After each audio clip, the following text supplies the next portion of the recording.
Hi, I'm Al Franken, and I'm running for the Senate in Minnesota in 2008 against Norm Coleman.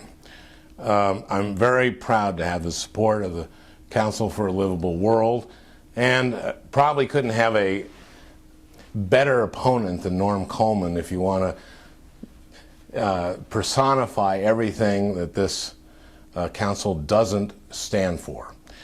Norm Coleman was a cheerleader for this war. He won in a fluke of an election. You'll remember he won about 10 days after Paul Wellstone died in a plane crash. About a month after, 6 months after Coleman won, he did an interview with Roll Call and said, quote, "I'm a 99% improvement over Paul Wellstone." And then he apologized. He said, what I meant was I'm a 99% improvement over Paul Wellstone in terms of supporting this president. Well, he was actually kind of telling the truth there. He was a cheerleader for the war. He had the #1 oversight position in the Senate as chairman of the Permanent Subcommittee on Investigations, and didn't do one hearing on the contracting in Iraq. Instead, he did hearings on the defunct Oil for Food program in the UN and called for Kofi Annan to resign. And then he was a huge supporter of John Bolton's to be ambassador to the UN. You know, when you get the support here of the council, they put you through, it's not exactly a grilling, but they vet you pretty thoroughly. And I remember telling about the last election in one of the debates, and Jim Lehrer, I believe it was, asked John Kerry what he thought the biggest threat to our national security was, and Kerry said, very rightly so, it's unsecured nuclear materials in the Soviet Union. It was loose nukes. And then Lehrer asked Bush, and Bush kind of went like, oh, I like that answer, that's my answer too. Except that under Bush-Cheney, they've cut funding for Nunn-Lugar and had secured less nukes since 9/11 to then than we had in the previous 2 years of the Clinton administration. These guys are making our world less secure. You know it, and I know it. I want to make sure that eventually there are no nuclear weapons. I want to make sure that there's no weaponization of space. I want to strengthen our relations with the UN, not weaken them like Norm Coleman would do. I'm running in Minnesota. About 2 months ago, I did a 10 college tour in about 4 days.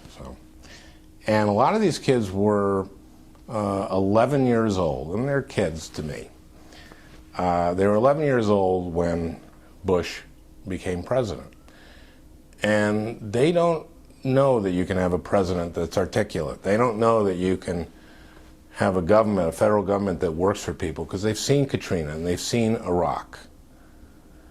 We need to get out of Iraq, by the way, and we need to set a timetable to do it. But what was saddest of all is they don't remember when the United States was the most respected country in the world. I want America to restore its standing in the world by working with our allies, by working and talking to our enemies. Yitzhak Rabin said, you don't make peace with your friends, you make peace with your enemies. I told these kids, this is how I would finish my speech, I said that when I was 8 years old, Dwight Eisenhower was starting the last year of his presidency, and he decided to do like a valedictory tour around the world, and everywhere he went, Africa, Asia, and Europe, hundreds of thousands of people lined the streets waving American flags. We now have a president who can't go to Mankato, Minnesota, without forcing people to sign loyalty oaths before they can go in and see him. Well, that's all going to end January 20th, 2009, and the whole world's going to breathe a sigh of relief. But it's not enough that he goes.